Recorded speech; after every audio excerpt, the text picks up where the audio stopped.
Hello, I'm Liam from Kmart Magic. As we're still pretty much on lockdown, we're going to show you a card trick. So here we go.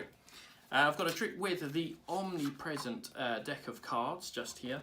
And as well as the cards, I've got a little bag of mystery. Okay, we're going to come back to that in a moment. It's going to be very important. Now with the cards, I'm going to have you lock a card into your mind, but I don't know that it's a full pack. So I'll tell you what we'll do.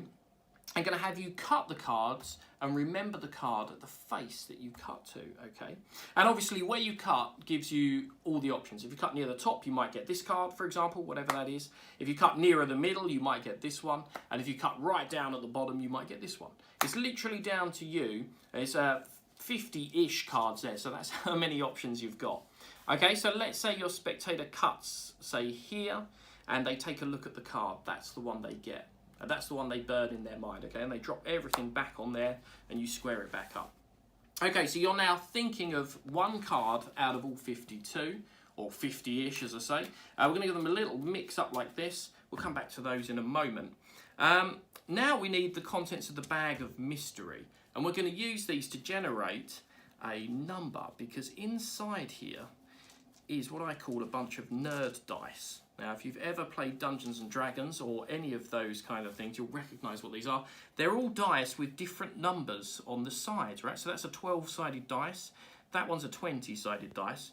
This one's weird. This is a D4, right? And what happens with that is you roll it and you remember, you basically roll the bottom number. So that whatever number is on the bottom is the number you've rolled on that weird one.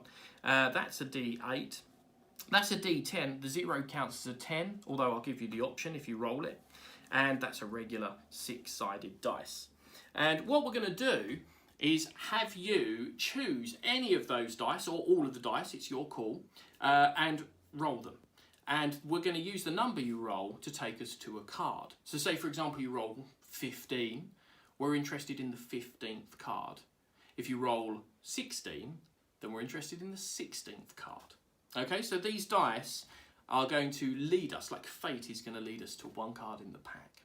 So, which dice do you want to roll? So let's say they pick up 4 dice, right? They put those to a side. They want to roll these 4. They give them a roll and they get, right, 17 plus a 3 there is 20, plus 1 is 21, plus a 2 is 23. Now, do you want to leave it there, or do you want to roll another dice? And let's say they want to roll another dice. 23, they grab the 6-sided one, and they roll a 6. 29. That's perfect. What I'm going to have you do is pick up the deck of cards and deal down to the 29th card. 1, 2, 3, 4, 5, 6, 7, 8, 9, 10, 11, 12, 13, 14, 15, 16, 17, 18, 19, 20, 21, 22, 23, 24, 25, 26, 27, 28. That's card 29. Now, bear in mind, if you'd rolled a different number, for example, if that had been a 2 instead of a 1, we'd have ended up here. Or if this had been a 5 instead of a 6, we'd have ended up here. Any card would have been possible. But as it was, you were thinking of one card, you rolled the dice, and fate led us, hopefully, to the very card that you were thinking of.